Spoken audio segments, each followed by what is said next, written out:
So welcome to the second session. As Oliver said, this will be dedicated to biogases, so biogas and biomethane. I'd like to welcome all those following the session live and those maybe watching the recorded version. We are having three speakers in our session representing three different types of stakeholders.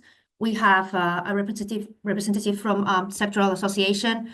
We'll have a producer and developer and a member of the research community.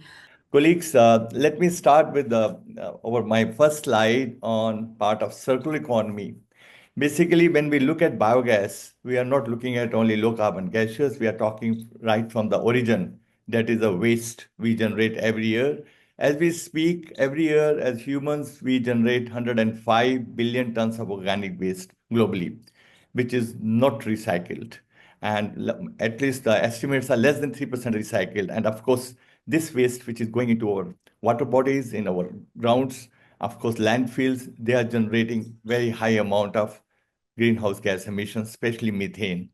Now, in biogas and biomethane systems, we are talking about anaerobic digestion, which recycles organic waste, turning into valuable products like biogas, biomethane, bio-CO2, organic fertilizers, and of course, other useful byproducts.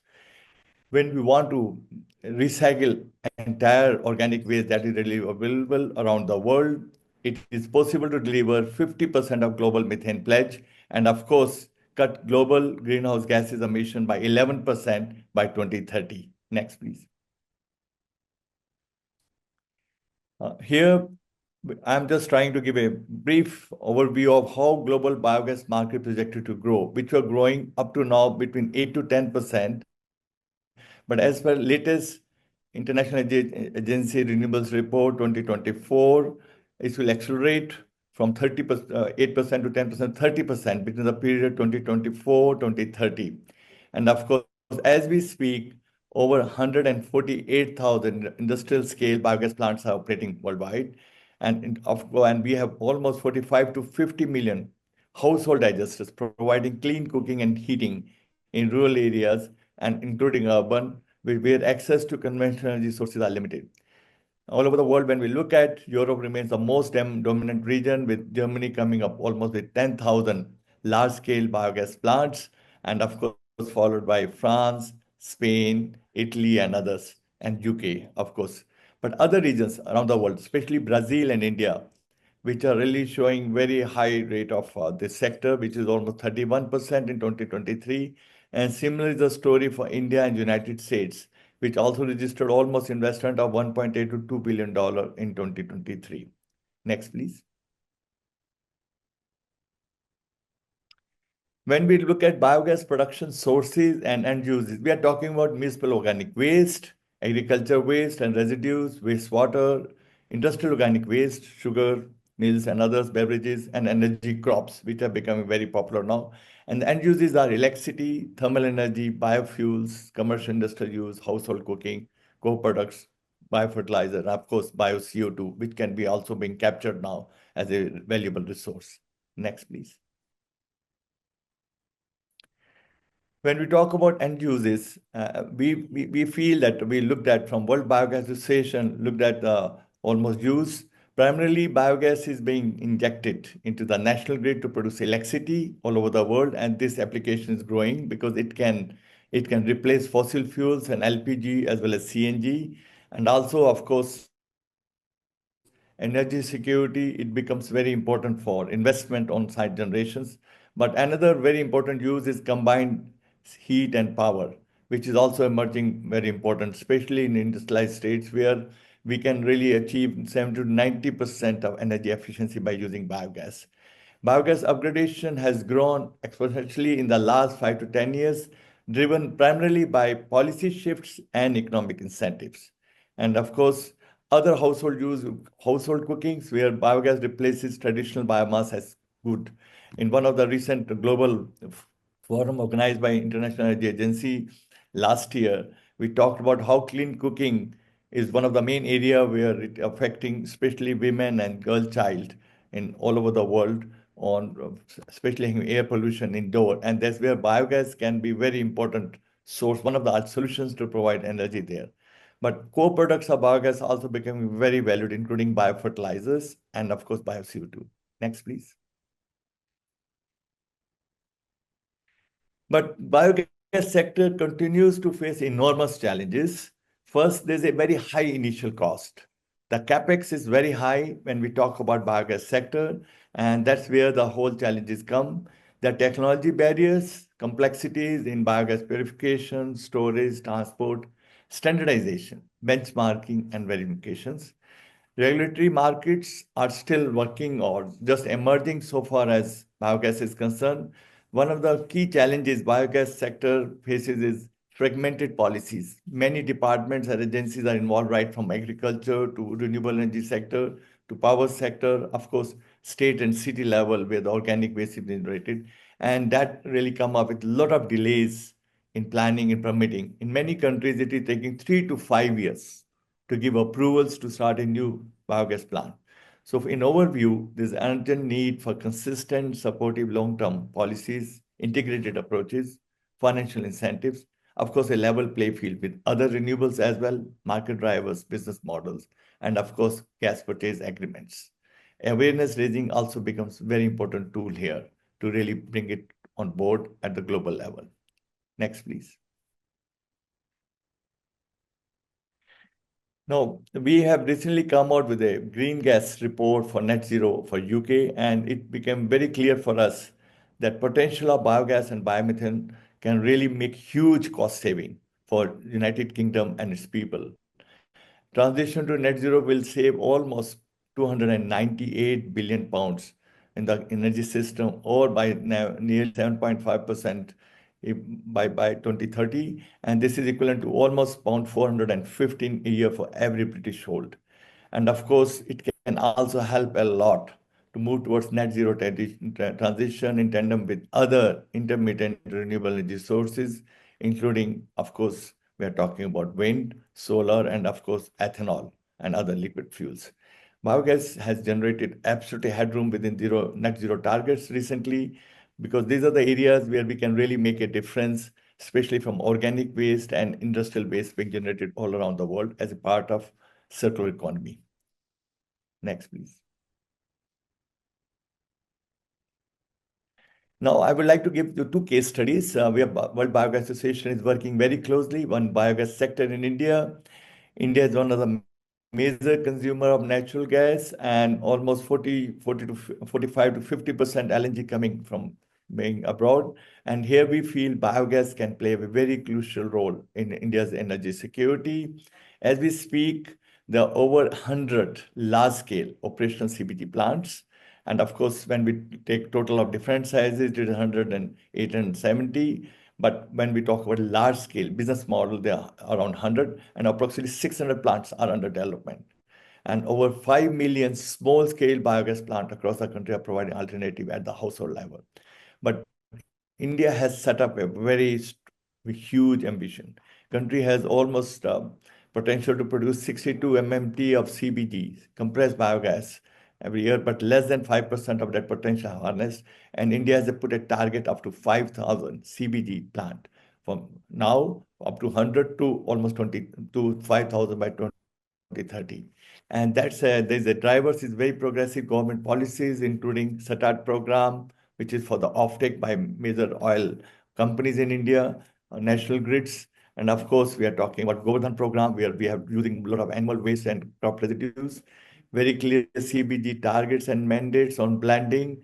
And most recently, India has also issued a directive to all fertilizer company to recognize biofertilizer as organic fertilizer for offtake for distribution to farmers. Of course, there are still a lot of barriers to growth, fragmented agenda like any other country, nascent infrastructure, inadequate feedstock quality and aggregation, of course, high initial capital cost. Absence of standards and technology benchmarking becomes very important. And that's where World Biogas Association working with Government of India, state governments and cities to come out with a Making Biogas Happen program, where we are putting standards in place, certification in place, of course, bringing the technology benchmarking policies, and of course, bringing the right skills and capacity building at local level. Next, please. When we look at Brazil's situation, almost similar, although of course Brazil is still moving because the targets are not so high, but Brazil has even more potential for biogas generation. It has around 1,365 biogas plants of different sizes, but large-scale biogas plants are only 11, and 23 are under becoming operational now. And this is where the challenge comes. It is almost looking at 3% of Brazil total natural gas. Again, drivers are ample feedstock sources, especially from sugar industry, and very progressive state and national level policies for biofuel markets. Brazil has a very good experience about ethanol industry, and that is coming very handy when we talk about biogas. And biogas, since the pipeline can be used for natural gas, it becomes very interesting to look at part of the national energy security reason. Challenges include lack of effective management policies, infrastructure, still investors' confidence is low, regulatory frameworks are absent. And here also, like India, World Biogas Association is working with Brazilian government and other partners for launching of Making Biogas Happen program. And one of the areas which Brazil has asked us to look at is how we can link that to emerging carbon markets in Brazil. And that is true also for India. Next, please. This is almost my last slide here now. So basically what we're talking about making biogas happen, this phase one was funded by Global Methane Hub. And there we worked on global biogas regulatory framework and international AD certification scheme development. Under global biogas regulatory framework, we have developed 9 pillars, right from policies to financing to technologies to capacity building and standards. And under ADCS, International Anaerobic Digestion Certification Scheme, we have developed 11 modules, which really look at the safety, health, and environmental standards, including biogas tailor-made life cycle assessment methodology. This whole exercise was completed over 1 year period from January 2024 to January 2025. Now we have entered into phase two, where we are having very clear efforts on outreach and dissemination of our findings of the phase one. We are looking at how to adopt key elements of this. Each country is unique and different. How we can bring out the key elements into at the country level, India and Brazil, national, state, and city level. Capacity building becomes one of the most important tools for us, including awareness building and standardization, which is lacking here in both India and Brazil. How we can have that standardization certification ecosystem in place, including technology benchmarking, ADCS certification, LCA. Especially, we want to link up to emerging carbon markets in both countries. During COP29, I've participated in a number of NDC's meetings, and it was very clear that biogas is still a marginal, and it's time to bring it as a mainstream like other renewables, solar, wind, small hydro, and of course, biomass ethanol. Next, please. So let me close my presentation here that when we talk about biogas, we are talking about circular economy, we are talking about energy security, organic waste management, biofertilizers, and of course, recycling and reuse. And here we are really trying to prevent pollution of air and water of our soils, over water, and over rivers and oceans. So we feel mission biogas, mission possible. There's no net zero without biogas. I'll stop my presentation and look forward to interactive session with colleagues present around the world. Thank you, Anna. Over to you. Thank you, Dr. Monga. Thank you very much for this presentation. Very, very useful to hear from a global perspective, and some of the challenges we see that they are present all over the world, but some others are a bit more specific to certain countries. So it's interesting to know the initiatives to work with other realities. I think we can move to the second presentation, and we'll spend more time with longer questions in the panel discussion. And now I'd like to move to our second speaker. We've seen now the global perspective, and now we're going to move to one of the countries with a longer history in developing biogas, the biogas sector, which is Denmark. And we have as a speaker with us Mette Smedegaard Hansen, who is head of corporate relations at Nature Energy. Nature Energy is a main developer and producer with plants in Denmark, but also other countries in the EU. So the floor is yours, Mette. I'll share the slides for you. If Thank you, Anna. And I'll try to. is both sound and camera on? Yes, everything Okay. works. Okay, thank you. While you're finding my slides, I'll just shortly introduce myself and thank you for inviting me. I'm Mette Hansen. I've been with Nature Energy for 12 years, since the beginning of I'll say the biogas adventure, as we started as a national gas company, but now we are only a biogas company. And what I'll try today is to give a little insight in, from a developer's perspective, what have we seen during the last 10 years, and what have we faced of barriers, and a few things like that. So hopefully interesting for you to listen to. Next slide, please, Anna. This is what we're doing, and as you can see in the headline, my mantra is that biomethane is much more than just green energy. If we just needed green kilowatt hours, then solar and wind power is much cheaper. But biogas is solving a lot more problem than just producing green energy. Our part of the business is mainly at the left side of this slide, where you can see we collect all kind of bio waste, mix it, blend it, add it into the digester, produce methane, and drive all the fertilizer back as fertilizer for next year's crop production. That's similar to what we just heard from the previous speaker. The 60% biomethane goes into the gas grid. That's what we believe in most. Produce biomethane, injected to the gas grid, then it can be transported easily, cheap, spend it where needed. You can, for now, you use a lot of this for household or for industry, but perhaps in the future we can see even biomethane turned into a liquid fuel for jet or for marine sector.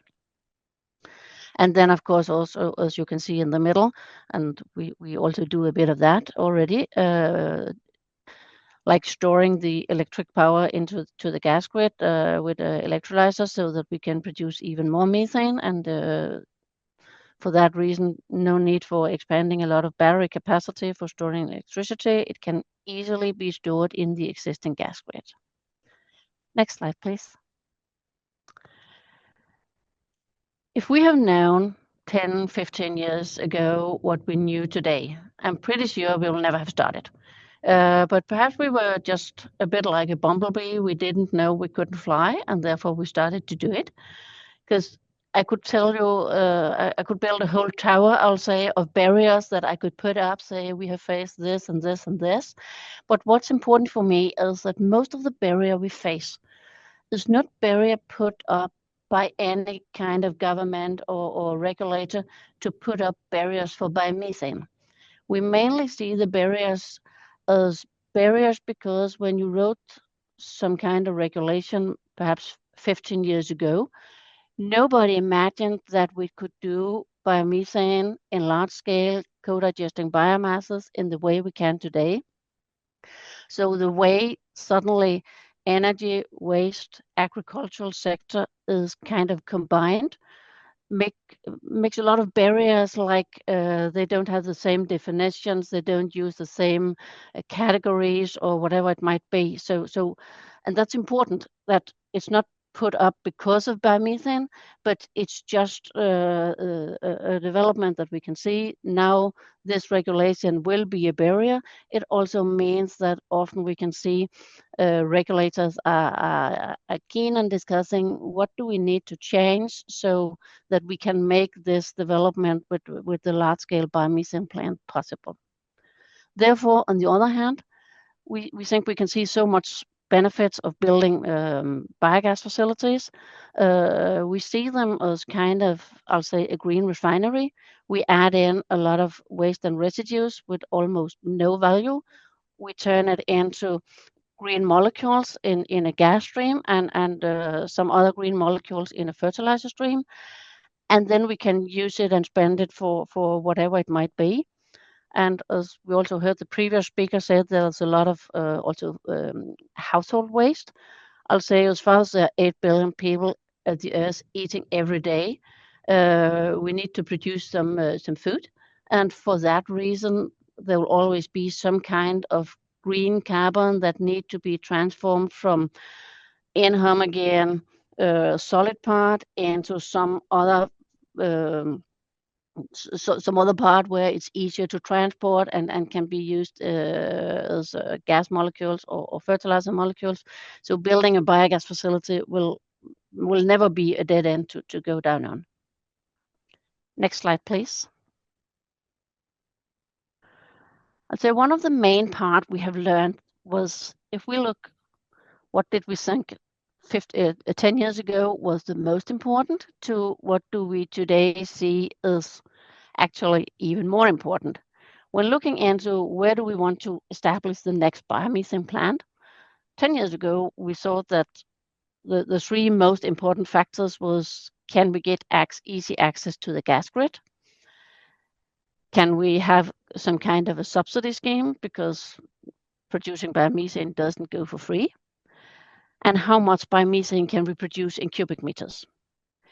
I'll say these three parameters are still very important, because the biomethane is where we earn the money in the operation. And since it is expensive and we don't have a full established worldwide market, therefore subsidy is also a good thing. But what we realized is actually even more important is, where can we spread the digestate, and what kind of biomasses are we allowed it in this country to use, so that we can still spread the digestate as fertilizer? Because especially when you have manure-based facilities, then we have a lot of water in the manure, means we also have a lot of water that we need to spread. And you cannot transport water for long distances. So making sure we have spreading areas. Looking into, in each country, what are the definitions of waste, residues, products. That's important, because that will also give us the GHG value for our biomethane. And then looking into what other products than only biomethane can we actually produce from the biogas plant. I'll say these three parameters are perhaps not the most important, but they have turned into a top 3, 4, 5 to make sure that we have good solutions for this part too. Next slide, please. This is a list. It's not ranked, so I'll say it's more or less a random list. But just to give you an insight in some of the lessons that we have learned down the road, we now have 15 large-scale facilities built in the last 10 years, and more in pipelines. So just to show the I'll say the journey that we have been on for the last 10 years. When we started, we didn't know there could be a certificate for biomethane. We just heard about the production of green cubic meters of biogas. But actually, the value of certificate is the most important part, because there's a different value compared to do you produce this on an energy crop like maize, or do you produce it on manure, because it's correspond with the GHG emissions. So the value of the certificate is high on the agenda today. We could also see that we need to take care of methane leakage from the plant.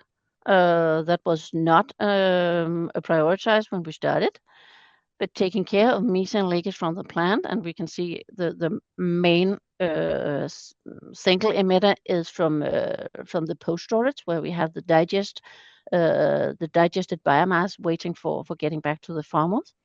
Means that when we cover all the post stores with a gas tight cover, then suddenly we turned into the Seveso regulation in EU, means that now we have to fulfill a lot more criteria because they say, oh, you have a gas storage, so now you need to face this regulation. Similar, it's not a barrier, but most of this is actually stored CO2, so it cannot explode anyway.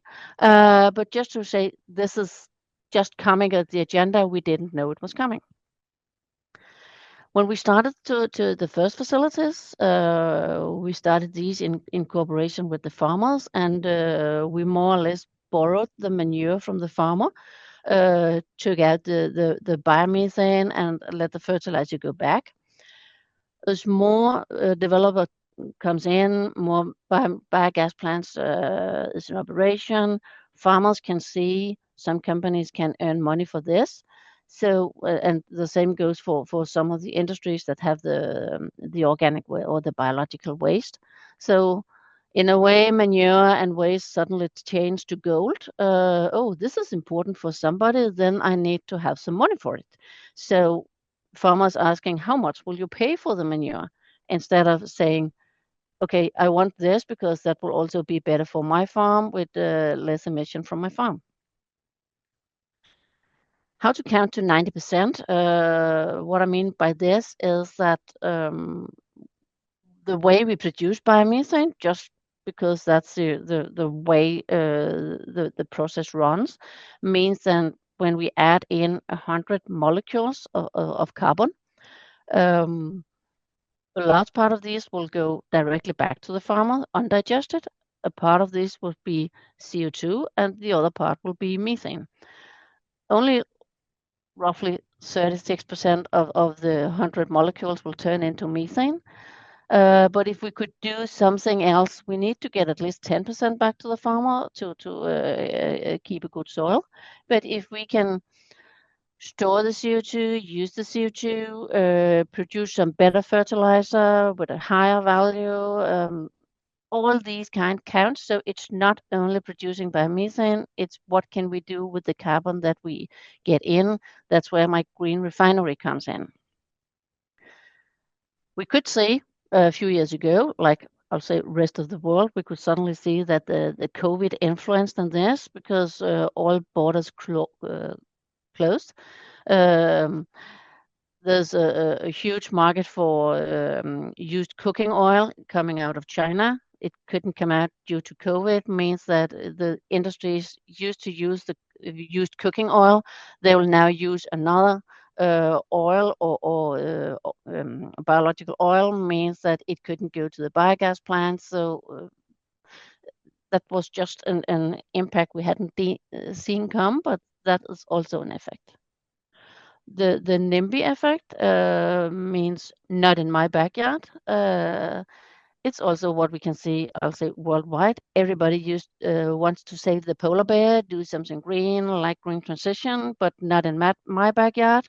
So neighbors don't want a biogas facility in their neighborhood. So there's a lot of stuff going on, like where can we build this? Not only where can we be allowed it from the municipalities, but also what do the neighbors said about having a biogas facility in the near area. Then what mentioned before, this class between energy, waste, agricultural sector definitions. Also something there that we have learned. It can be changed, it will be changed, we see change. And as far as it's going the right direction every day, I'll say then I'm happy then, because governments, regulators have the willingness to do something, but we cannot change all kind of regulation in just 2 days or something like that. Then, of course, the world market price influence also on building biogas facilities. Prices on steel is going up. And as mentioned, also biomasses. It's twice as expensive to build a facility today than it was just 10 years ago, mainly due to steel prices. We can also say that, yes, subsidies are great. Subsidies are great to get started. But if we need to have biogas as an important player, or biomethane is an important player, then we also need the demand side to grow. And I'll say, as long as it's legal for industries and everybody else to use fossil fuels, then it's much cheaper. So we need kind of a political push forward to make sure that somebody is willing to pay for the green gas.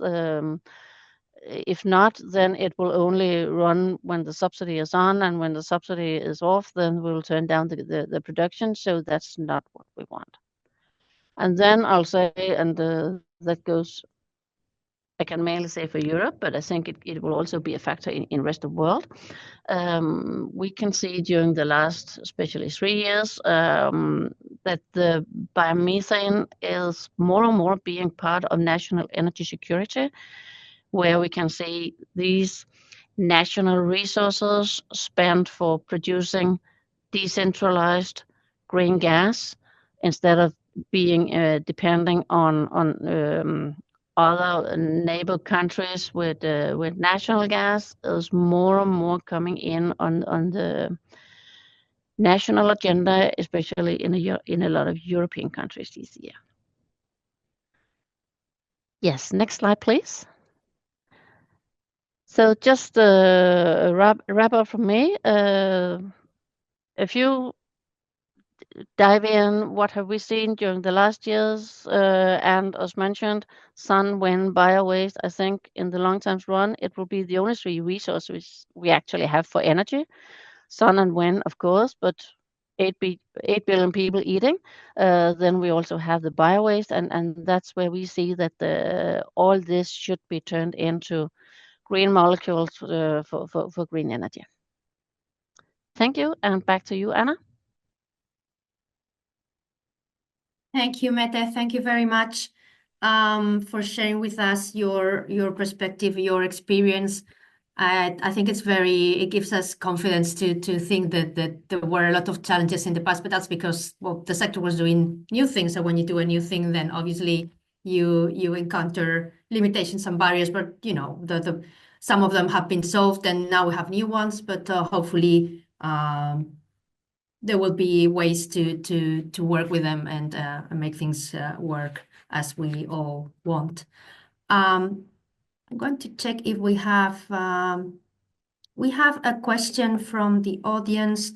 Frederick Van Huse is saying, as you noticed that, for example, COVID had an impact on production, less resources, do you think it's viable to support on biomethane as part of a national energy security, especially as biomethane production is foreseen to go up?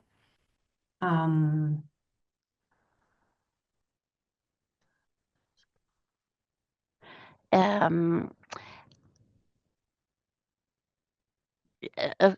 would say yes. And now I'm answering from a Danish perspective because that's where I have the knowledge.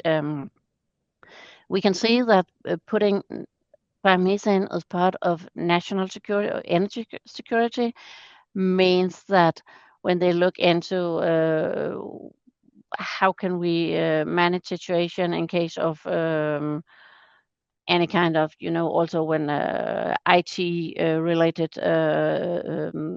terrorism or anything like that. For that reason, I think it is important to put biomethane on a national security agenda. When I mentioned the COVID, it was more like, okay, that was just another barrier that we have to face that we haven't seen come, that perhaps we are also now better at looking at biomasses more local than being depending on importing biomasses from other countries, because I guess before COVID, nobody have seen that suddenly all borders would be closed for all kind of transport. But it's just put extra on our agenda to see, okay, where can we actually get the biomasses? I see. Thank you very much. I think now we're going to move to our third speaker. So we've touched a little bit around co-products and other byproducts that we get in biogas production, and we're going to continue with that, looking at circular economy. And for that, we have Jerry Murphy, who is director of the Murray Center. That's the Research Center for Energy, Climate, and Marine Research and Innovation based in University of Cork. He's also part of the IEA Bioenergy TCP Task 37. And I'll give the floor to you, Jerry.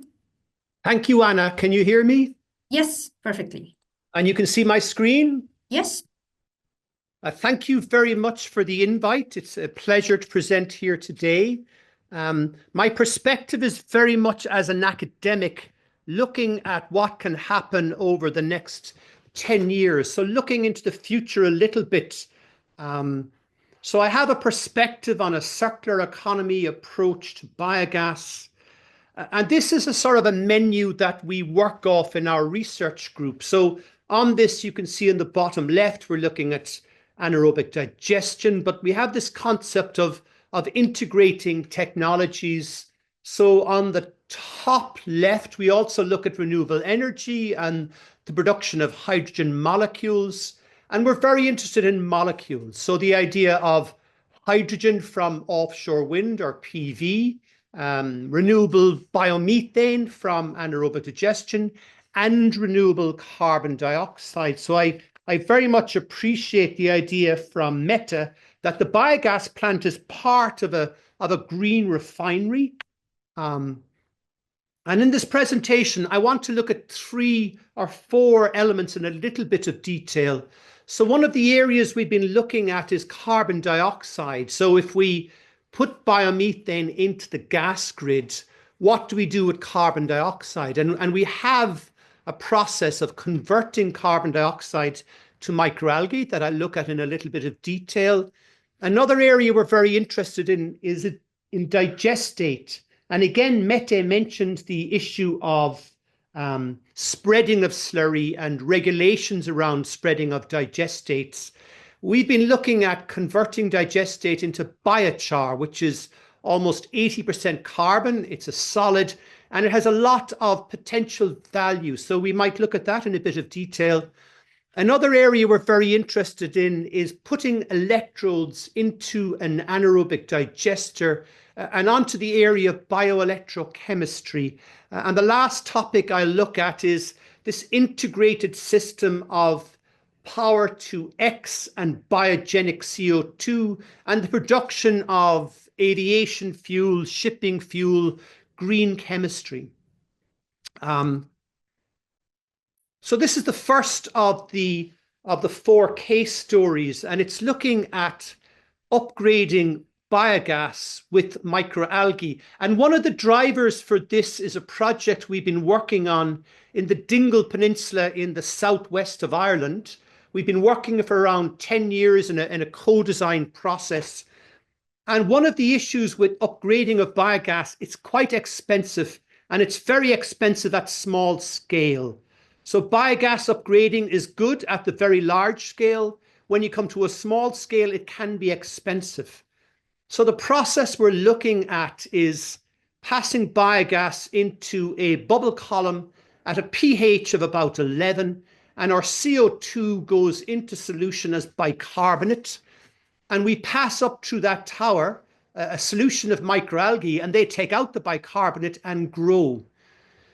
So in essence, we can say the microalgae remove the CO2 and we're left with pure methane coming out of this reactor. And we're looking at that methane as a fuel for tractors in the peninsula. The driver for this project is in Dingle, they would like to have a slow food movement. They would like to have Dingle beef served on the Dingle Peninsula. Dingle is a very remote peninsula in the west of Ireland. It's a Gaeltacht region. So we're looking to increase productivity, keep the population, the young population in the district. So having a slow food movement. We're also looking at processing sheep's wool. And the anaerobic digester facilitates the treatment of wool so they can have wool industries, they can have a slow food movement. They also grow oysters in this peninsula, and they feed them microalgae. So microalgae sort of fits into this whole circular economy system. One thing I found in my local shop where I live in Cork in Ireland is spirulina powder is selling at €3.89 for 100 grams. That's 38,000 euros a ton.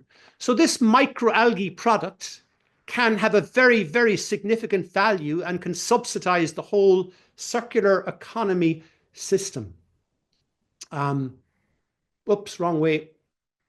The next area we've been looking at is digestate. So if we now go to a very large scale, if we're looking at very, very large digesters, such as Nature Energy would have in Denmark. So we have a project with our local distillery in Cork. We're looking at a 16 megawatt biomethane facility using their byproducts. And one of the issues we'd be looking at is digestate and land application and undertaking nutrient management balances. So what we were looking at to reduce the extent of that process is segregating digestate into solid and liquid. And in essence, we would pyrolyze the digestate solids to make biochar. And in our lab, we're looking at a muffle furnace to replace this pyrolysis system. We're adding a bit of willow for lignocellulosic material. And as researchers, we're looking at operating the pyrolysis plant at 300 degrees Celsius, 400, 500, 600, 700. We're looking at the ramp-up rate. We're looking at the retention time. But for example, this is a picture of our char. It's about 80% carbon. And we measured 55 meters squared of specific surface area per gram. And we have a conductivity of 23.6 microsiemens per centimeter. And we further treated that with acid, and we achieved almost 400 meters squared per gram. And I think this is a phenomenal number, 400 meters squared of surface area in a gram. So we've almost got pure carbon filled with micropores, making space for loads and loads of bacterial growth. We can make it more conductive at low temperature, more specific surface area at high temperature. But again, I go into my local shop and I find activated charcoal, 16 euros for 12 grams. This is 1.3 million euros a ton. So one of the things we've been looking at with our char is we have strained ibuprofen out of a water. So this is very, very good at removing contaminants. And for example, when we look at this product, there is instructions not to take this char within 5 hours of taking prescription medication because it will remove the prescription medication. We also see it as an addition to land. It's a soil organic content enhancer. It increases photosynthesis. If we apply char to land, it's a negative emission technology. It can store water in the event of droughts or floods. So we see this as very, very exciting. And it has applications as a conductive material, for example, in fermentations. We see applications in battery technology. Another area we're interested in is putting electrodes into anaerobic reactors. So we digested grass silage and slurry in our laboratory in a continuously stirred tank reactor. Group 5 is a standard digester. We got about 190 litres of methane per kilogram volatile solid. We added a char and we got 208 litres of methane per kilogram volatile solid. But when we added electrodes, we doubled the methane output. And what happens is at the anode, there's further degradation. Electrons pass to the cathode, which react with CO2, which give us more methane. So we're almost doubling the methane output by the addition of electrodes into the anaerobic reactor. So we can see in the slide here that this blue guy is the methane production for the electrodes, and the black is a conventional digester. And we're now looking at 3D printing the cathode with char. So we will take our char, this lovely material with loads of surface area, we will 3D print a cathode, and we're now into bioelectric chemistry. And this is very, very exciting beyond anaerobic digestion and into pure fermentation. So it's another application of char. The last slide here is our I suppose, our integrated systems. So I work with the IEA TCP in bioenergy, and we have some lovely publications which are available for free online, but we've looked at circular economy approaches to integration of anaerobic digestion with power to X technologies. So when we're looking at power to X, we can convert electricity into hydrogen by splitting water. We can then go on to methane by reacting that hydrogen with biogenic CO2. We can then go on to methanol with the addition of an oxygen molecule, and we now have a liquid fuel and a precursor to formaldehyde in Greek chemistry. We can make ammonia. We can make Fischer-Tropsch diesel, which is sustainable aviation fuel. So this is a graphic that we used in our biogas systems in industry. So we see big industries such as food and beverage, such as whiskey distilleries, creameries, ethanol facilities. So at our local distillery in Cork, we have 50,000 tonnes of biogenic CO2 that's been emitted to the atmosphere. And we reckon that biogenic CO2 has a very high economic value. We can collect that for about 30 euros a tonne. Direct air carbon capture is 400 euros a tonne. So we would see a market value in biogenic CO2 at a ceiling of competition with direct air carbon capture. So if we capture CO2 from industry, if we digest the byproducts, and here we have a two-stage digester, dark fermentation giving us more biogenic CO2, we would pyrolyze the digestate to make lovely biochar. That biochar is used to treat wastewater to bring it to a level where we could electrolyze it with offshore wind or PV to make hydrogen. So we now have green hydrogen, we've biogenic CO2, and we can make e-methane, or we can make e-SAF, sustainable aviation fuel, or we can make another power to X product. Our biomethane reactor can go back and replace natural gas in the distillery. And then the stack is also biogenic CO2. We could use microalgae to replace the feed that's lost from feeding byproducts in the distillery to animals. So we have this integrated system, and there are combinations and permutations of what you do, whether you produce microalgae, whether you produce e-methane, whether you produce methanol for shipping or for green chemistry. And again, we think it's quite important that we're using wastewater as a source of water for electrolyzers, because hydrogen comes from water. And if you're in North Africa or Southern Europe and you want to make hydrogen, you need lots of water. So we would see wastewater treatment plants as the source of that water. So this is our integrated system. It's a biofuel, biorefinery, e-fuel, e-refinery system. Thank you. Thank you very much, Anna. Thank you, Jerry, very much for giving us this very broad perspective on the latest R&D trends, but also very rooted into the local circumstances of where the biogas plant is. And that seems to be very critical for developing any type of circular economy and co-product ecosystem around biogas. So very relevant to hear that from you. Okay, we have a question in our Q&A about this presentation. Marina Pasteris is asking, is the electrode technology a possible improvement to reduce costs or even replace the upgrading of biogas to biomethane? We would see in the future that addition of electrodes into an anaerobic reactor, which is electrochemistry, is plausible. And we do see the bioelectrode, where we 3D print the cathode with biochar, as a very, very exciting advancement. The technology readiness level is probably at 3 or 4. So I suppose we're looking into 2035 and the possible improvements of anaerobic digestion. It happens at a laboratory.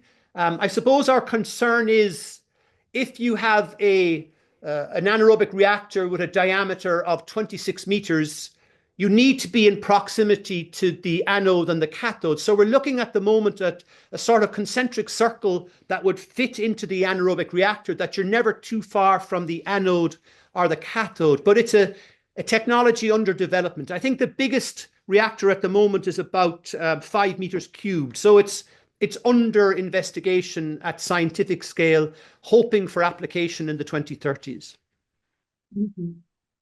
Okay, thank you very much for your answer, Jerry. Let's move on now to the panel discussion. For those following the webinar live, you can use the Q&A session box to write questions or your opinion maybe on the topics that we're going to discuss about. I'll start. I have a list of questions that I'm interested in asking our presenters. So we'll start with that, and we'll have a look at the Q&A box from time to time. So my first question is for Pradeep, and I was wondering from your experience working with different countries with different circumstances, and we see in Brazil and India with huge potential and very ambitious targets, government involved in a biogas strategy.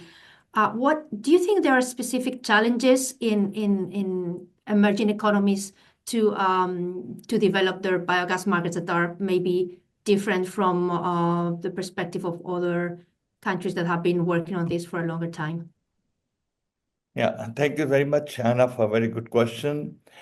From World Biogas Association perspective, when we look at the global level and some specific countries, including India and Brazil, which are very good example of emerging or middle economies, and there are a number of challenges. Let me categorize them in five categories. First is, like I mentioned earlier, high initial cost.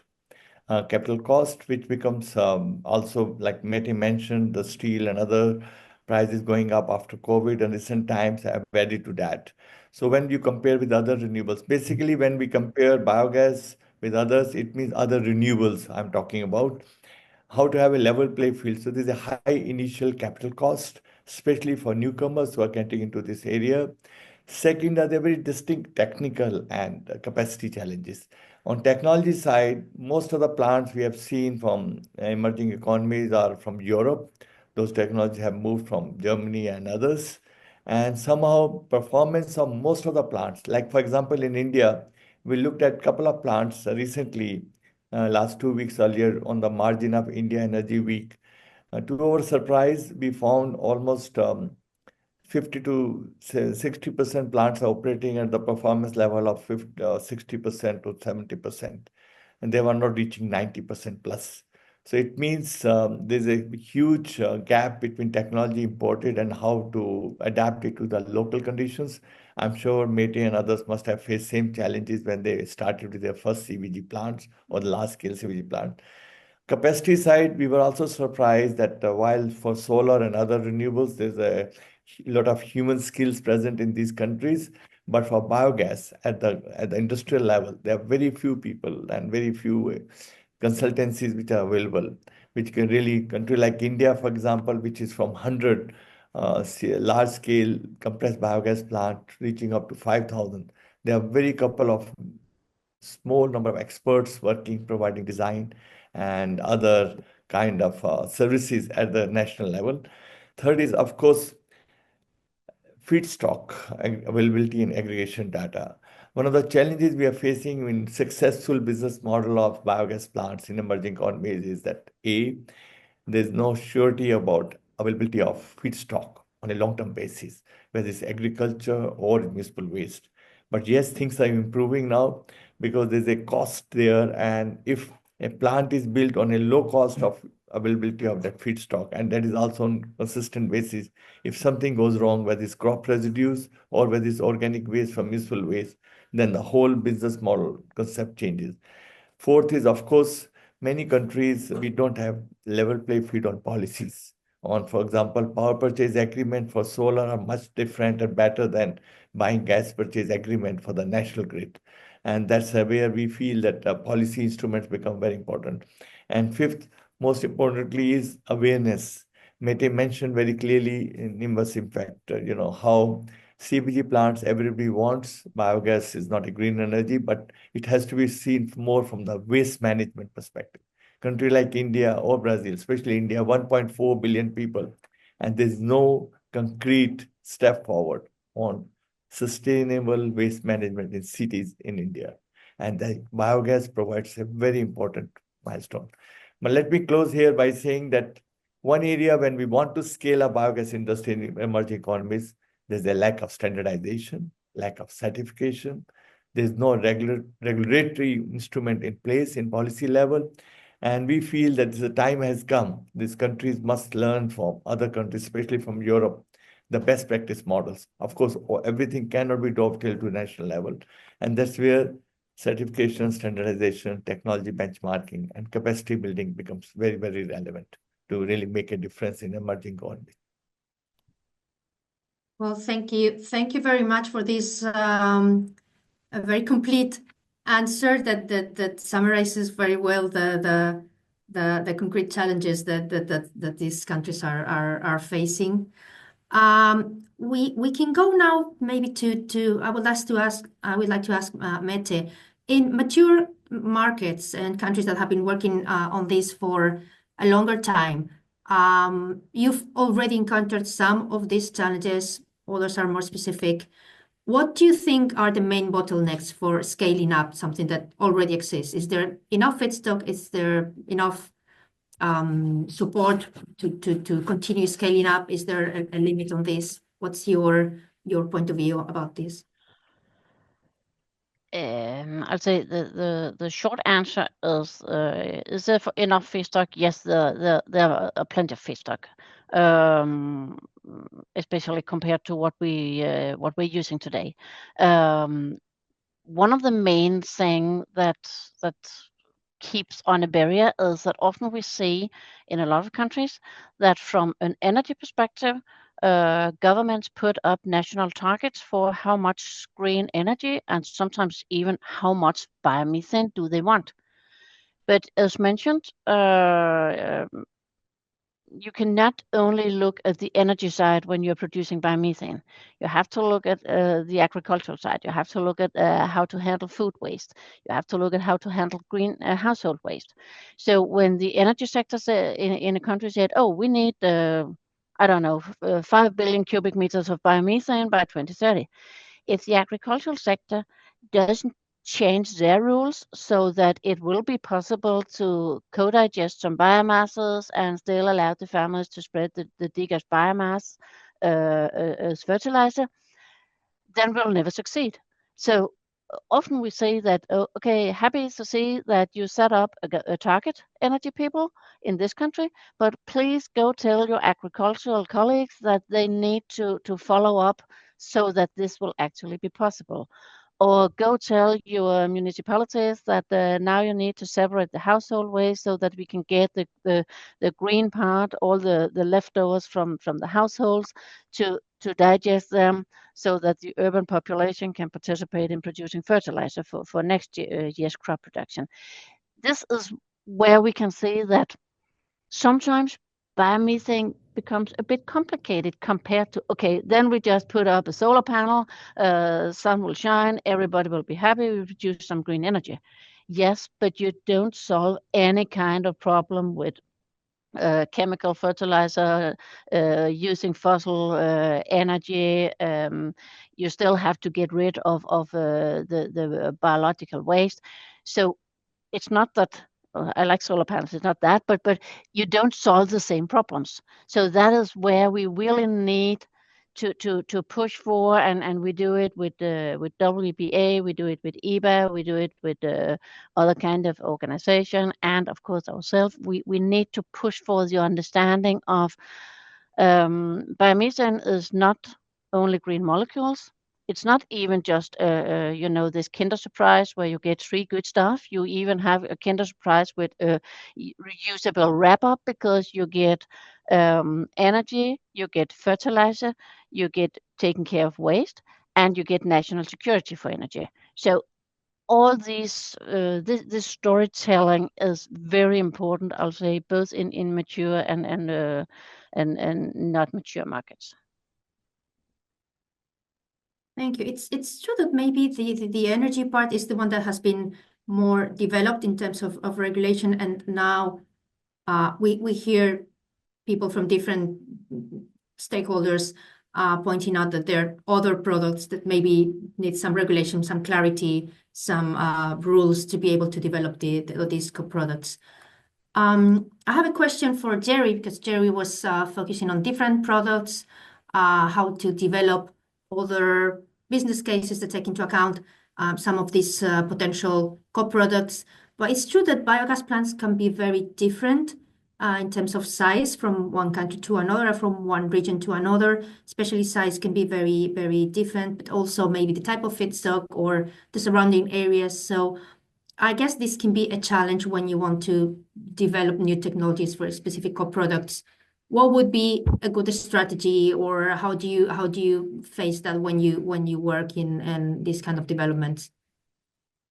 Yeah, I like Meta's concept that, you can put up PV and you have electricity. You can put up a wind turbine, you have electricity. But anaerobic digestion is a lot more complex. And I've always said anaerobic digestion is not a wind turbine. You're not putting it up to produce electricity. And what we have found is that whenever you work with biogas, it tends to be bespoke.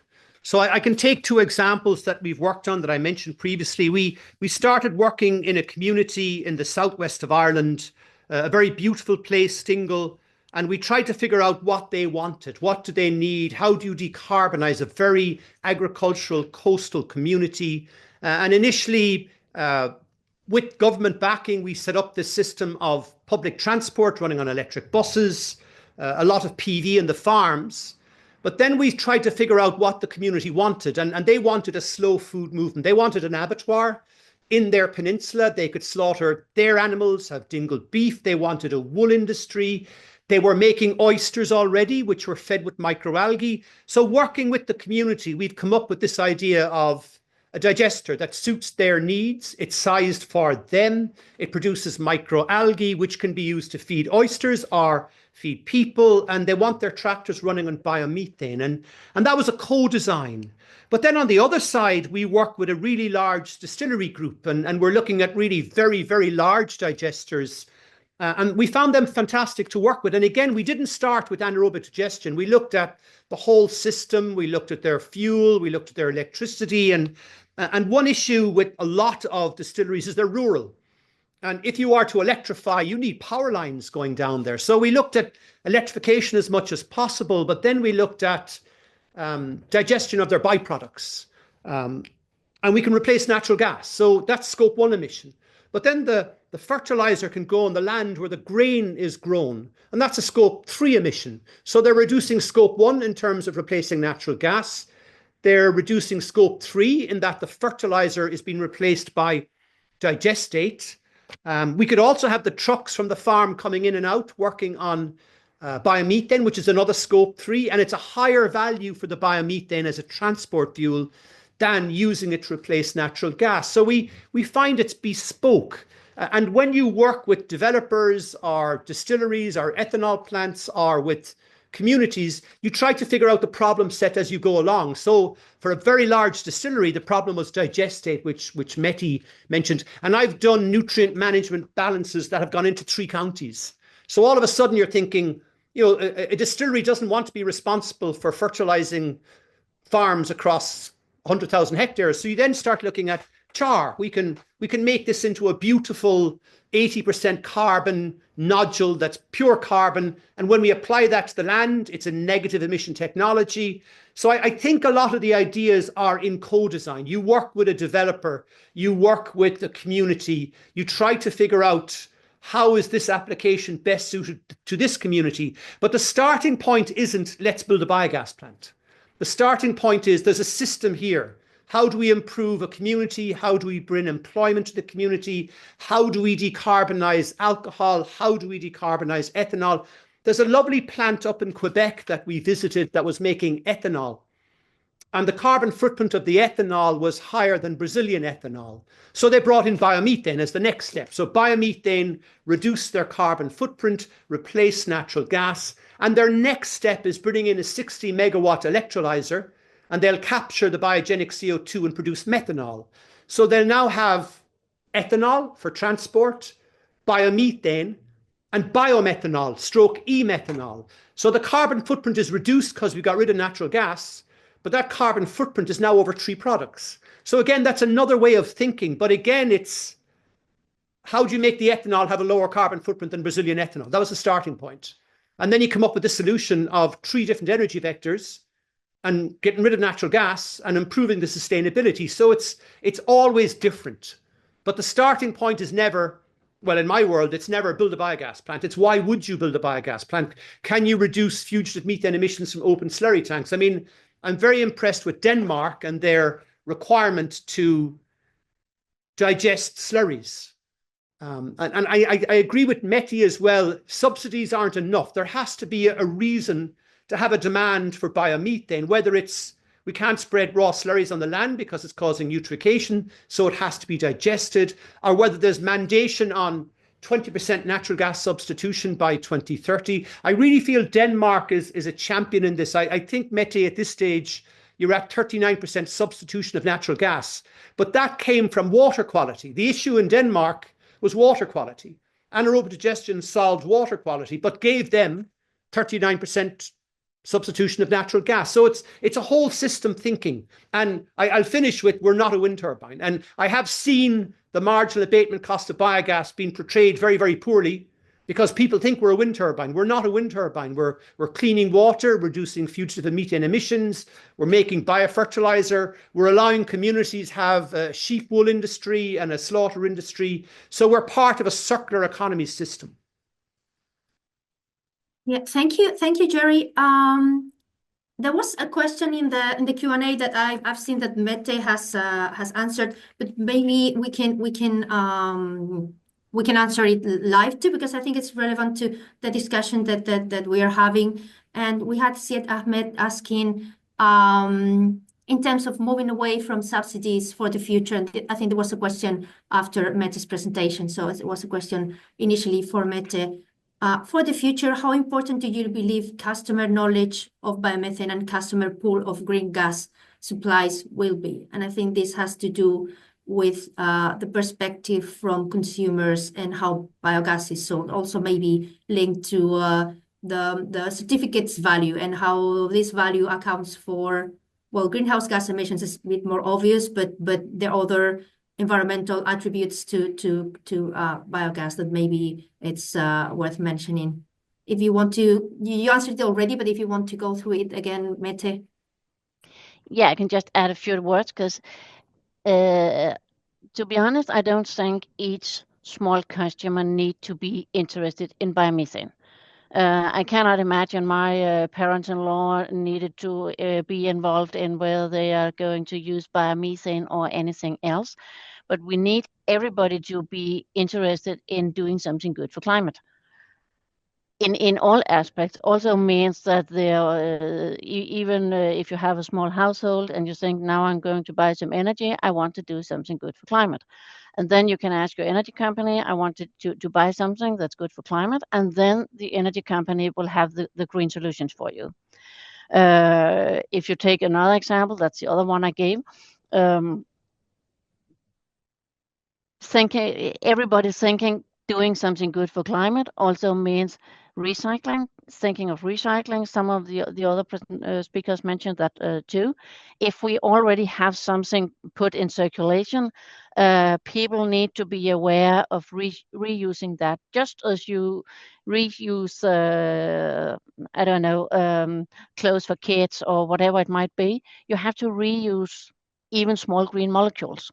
So using the residues from your kitchen into producing fertilizer instead of producing new fertilizer, that's where I want the public agenda to be. Reuse and think green to take care of climate, and then leave it to the more technical people to figure out whether this means that you need to buy biomethane. Don't let people have the choice of buying biomethane or buying natural gas. If private households they have a gas boiler, they want some energy, then the company should sell them biomethane. So that's my point, that it will be too complicated to ask every single person to be responsible of their own green choice. They need it more like Of course, we need to save the polar bear. Of course, we need to save the rainforest and the small islands and take care of climate. And we do it by recycling and looking green. Thank you, Mette.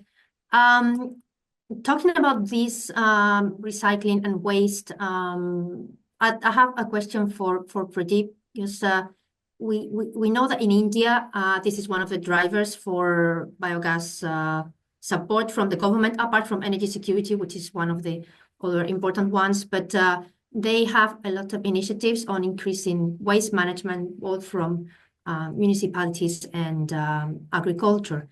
In your experience, how much are biogas and waste policies linked, and how can they benefit from each other?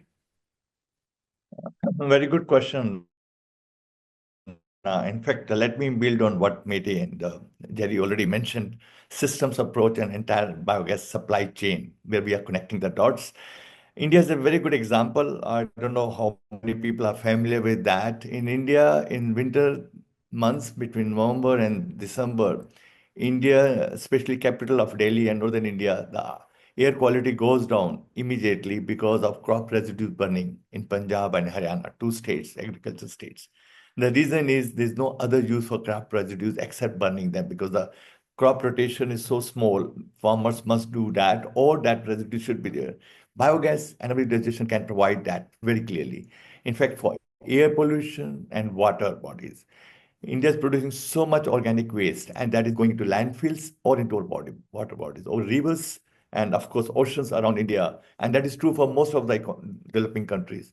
If that waste is not treated well, we are really polluting our water bodies as well as air quality in these places. Coming to the waste management, we had a privilege of visiting Indore. City of Indore is in center of India in Madhya Pradesh. And Indore, if you really Google it, one of the cleanest city in India. In fact, for last 5 years, the reason it has become the cleanest city in India is they have very effective waste management plan. The segregation at the consumer level is so good. Awareness level is so high. And municipality has set up a biogas plant where they're supplying 500 tons of organic waste every day. And that biogas plant is converting into biogas, where the offtake is by municipal corporation itself, which is running one of the transport trucks through that biomethane plants, plus 50% goes to the national grid, managed by GAIL. So it means there's a very assured feedstock, and the municipal waste is managed so well, right from the segregation, transport to this plant. The city becomes very clean. The quality, the air quality, water quality, everything has improved. On the other hand, city is getting byproduct as biofertilizer. It is getting biogas, biomethane for the transport sector. And of course, there's a very clear going to the national grid, the 50% of that. The operator feels that if municipality was not able to provide them this 500 tons municipal waste every day, which is segregated, they will not be able to operate this plant. On the other hand, this offtake is also assured by the GAIL, the national grid operator, as well as by the local authority purchasing that biogas. Well, I'm quoting that example that how part of circular economy and the entire supply chain, and where we are taking systems approach, waste management can be addressed very effectively if it can be done in one city. There are more than 5,000 cities in India. At least 100 cities are very smart, big cities. CBG plants in this linking to, of course, waste management, waste transport to these plants, and then the offtake. Mete also mentioned about digestate, the quality of that. Interestingly, during our study making biogas happen, there was a very pushback from chemical fertilizer industry, because there was information given to farmers that biodigestate doesn't have right NPK. It may have some metals, and it may not be good for the soil health. So it means that's where the standardization and certification comes. And our making biogas happen, where we took Indore as one of the examples in India and many. We covered 50 countries. We looked at the best policies right from Denmark to Sweden to France to Germany, in Europe, US, and then of course in developing economies. There we really discussed all these things. Especially we came out very clearly that this is where the challenge comes, the feedstock availability, feedstock given to them, to the CBG plants at a short price, And of course, before that, even the approval process, which is taking 3 to 5 years, through various how we can shortcut that. And then there should be clear offtake. And India has come up very good policies. SATAT program by Ministry of Petroleum Natural Gas is basically buying all biogas or biomethane by national grid. Offtake is assured. But biodigested was a big problem. We had to use it. We had to spread it. And there the challenge is how we can put standards there, how we have the quality control there. Because we would not like even a small plastic going into that digester and microplastics getting there, the soil health will be compromised. And then we really also look at the safety, health, environmental impacts of the CBG plants. So all these things together under making biogas happen, I'll be very happy, and I'm happy to mention to all colleagues present today listening to us, by next 2 weeks or so, we'll put all this 9 pillars under global biogas regulatory framework, which is a global best practice model, and 11 modules of ADCS certification scheme. We have also come up with one of the missing link, which Mete and Jerry alluded to, that is the carbon market. How we link carbon credits, Mete mentioned about that. And we are working very closely with GHG protocol led by WRI and others. And that, I think, so will be a game changer. And how NDCs in these countries can involve countries like India, Brazil, and all developing countries, how we really look at that. And we are very happy that in this phase, we are trying to roll out at the state level, not only the federal level, state level, as well as the city level, where the operational things comes, the OPEX comes, where the whole connecting the dots come. And like Jerry mentioned, Denmark, and is a very good example where up to 40% biogas is really replace the CNG and other fossil fuel gases through biogas. So we are very happy that things are moving, and this is the golden time between now and 2030 till 2050. We feel there'll be a lot of traction on biogas industry, but we need a lot of work to be done by partners. And there, I think so, IEA can play a very important role in really bringing the agenda at the mainstream when we talk about energy security, when we talk about waste management, and when we talk about biofertilizer for circular economy, and of course, food security. Thank you. Thank you very much, Pradeep. Indeed, lots of topics that are interlinked when we're discussing biogas, and you covered many of them, so thank you. I have another question that I received about energy affordability. So there's a recent concern about energy affordability, and well, in the case of biogas is normally more costly than natural gas. We've been discussing other co-benefits that biogas can bring in terms of waste recycling, in terms of fertilizer.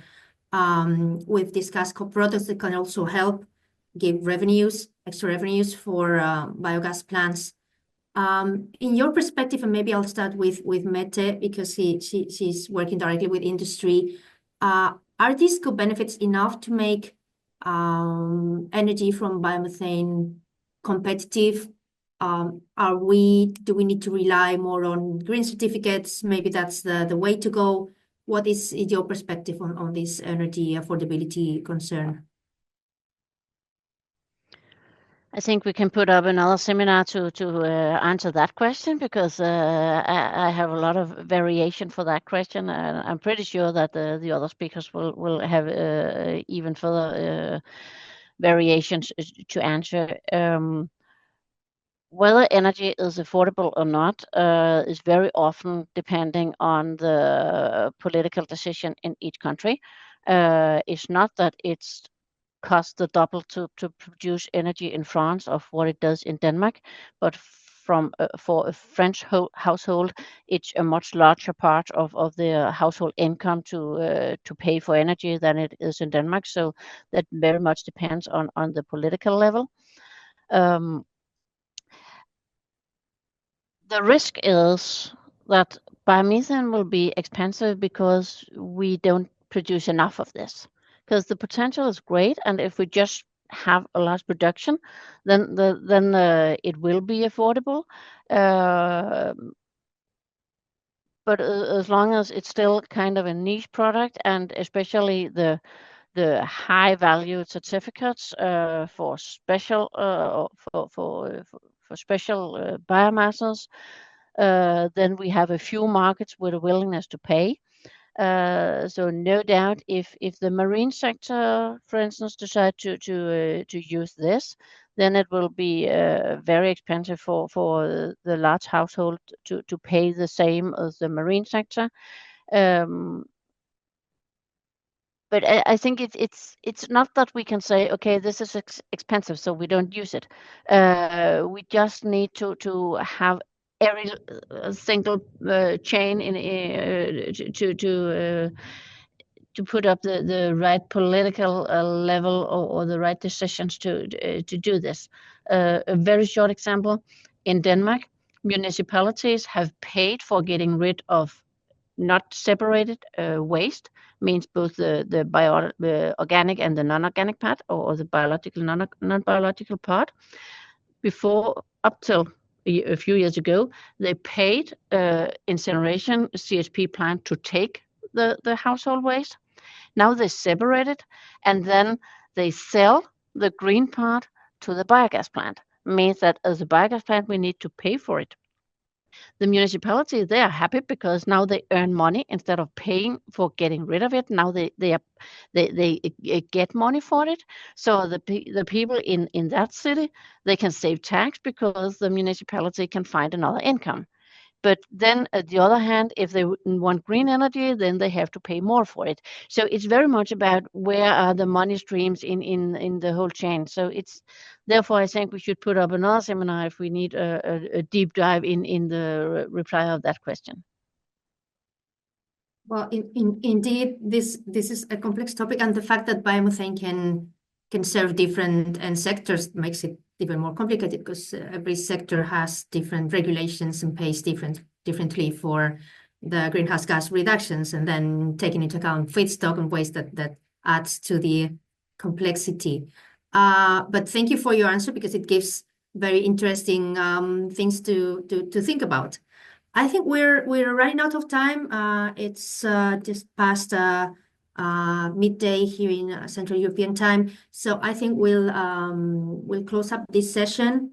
I'd like to thank our three speakers. We had a very interesting discussion. Thank you for sharing with us your very valuable insights. I hope the audience has enjoyed it too and found it useful as well. I think we have now in the webinar, we have a 1 hour break. So for those connecting to the coming sessions on hydrogen and trading, I think we'll meet in an hour. I don't know if we have any other instructions from the organization. Don't think so. So we'll be back in an hour for the coming session on hydrogen. Thank you, everyone. Bye. Thank you, Anna. Thank you, colleagues. Bye. Thank you all.